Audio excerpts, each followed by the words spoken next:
설 연휴 직전에 롯데면세점이 인천공항 제1여객터미널에서 철수한다는 발표가 나왔는데요. 롯데를 신호탄으로 해서 신라면세점과 신세계면세점까지 줄줄이 철수 카드를 꺼내고 있습니다. 제2터미널이 개장하면서 제1터미널에 입점해 있는 면세점들의 매출 감소가 불가피할 예정인데 이를 둘러싸고 임대료 인하 협상이 평행선을 달리고 있어서입니다. 이보경 기자와 자세한 이야기 나눠보겠습니다. 이 기자, 롯데에 이어 신라와 신세계까지 인천공항 면세점에서 철수한다는 얘기가 나온다고요? 네, 그렇습니다. 롯데면세점이 설 직전에 인천공항 철수를 발표한 데 이어서 신라와 신세계 면세점도 철수 카드를 꺼내들었습니다. 이들은 인천공항공사가 제안한 27.9% 임대료 감면안을 받아들일 수 없다는 입장입니다. 협상의 발달은 이 제2터미널 개장인데요. 제2터미널이 개장을 하면서 이용객 수가 급감했기 때문입니다.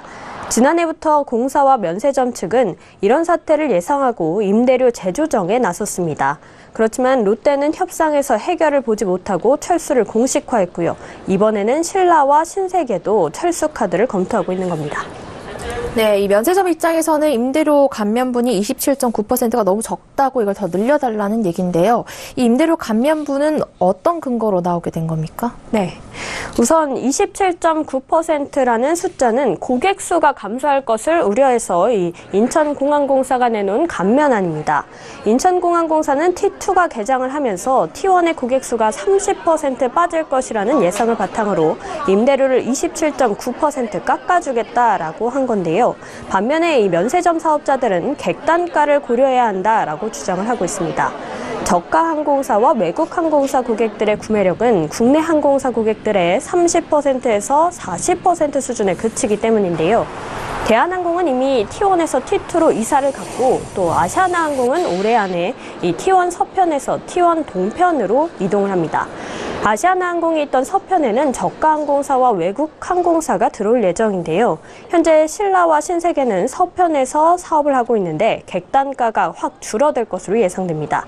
예를 들어서 원래 고객이 100명이었는데 이 중에 30명이 줄고 고객 1명당 매출도 원래 1,000원이었는데 이제 300원을 팔게 되니 총 매출이 10만 원에서 2만 1,000원으로 확 줄게 된다는 겁니다. 그러니까 고객 감소뿐만 아니라 객단가도 고려를 해서 총 매출을 기준으로 하자라고 주장하고 있는 겁니다. 서편이나 중앙 이런 데 같은 경우에는 구매세가 많이 나을 수밖에 없기 때문에 이렇게 되면 참 우리 진짜 힘들어진다, 우리 망한다 이런 얘기입니다. 인천공항공사가 완전 슈퍼갑이라서 업체 얘기들이 안 들어줘요. 너무 답답한 상황인 거고. 네, 그럼 이 임대료 감면안을 놓고 서로 접점을 찾을 수는 없는 상황인가요? 네. 현재로서는 접점을 찾기가 힘들어 보입니다. 인천공항공사는 27.9% 이하로 인하를 할 가능성은 사실상 제로라고 선을 그었습니다. 또 롯데와 마찬가지로 신라와 신세계 면세점이 T1에서 철수 의사를 밝힐 경우 절차대로 위약금 내용을 통지하고 새로운 사업자를 구할 것이다 라고 입장을 밝혔습니다. 먼저 철수를 결정한 롯데면세점과의 협의 과정을 봐도 이 인천공사와 신라, 신세계 면세점 사이에 합의점을 찾기는 좀 어려워 보이는데요. 롯데면세점은 임대료를 낮춰달라고 요구를 하면서 철수라는 초강수를 두고 공정위 제소까지 불사를 했습니다. 그렇지만 이 인천공항공사는 한 채 물러남도 없이 버텼습니다. 그 결과 이 철수를 공식화했고 또 철수를 공식화했는데요. 인천공항공사가 이번에도 롯데면세점 때와 같이 고자세를 취할 경우에 협상은 좀 힘들어 보입니다. 네. 그럼 이제 협상이 만약에 결렬된다면 어떻게 됩니까? 롯데랑 신라, 신세계 모두 인천공항에서 이제 볼 수 없게 되는 건가요? 네. 인천공항공사는 이 새롭게 사업자 공고를 내고 재입찰에 들어가게 될 텐데요.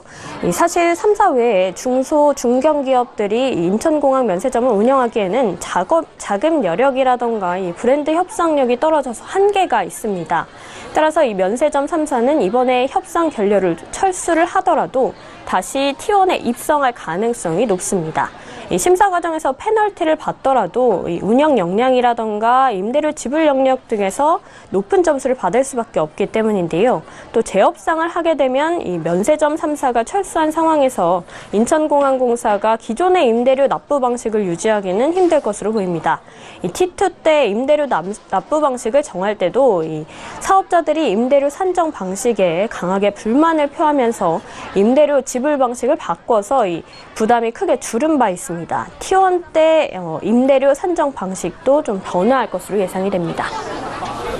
네, 협상이 결렬될 경우 서로 손해를 볼 수밖에 없을 만큼 하루빨리 잘 마무리돼야 할 것 같습니다. 이보경 기자와 이야기 나눠봤습니다. 고맙습니다.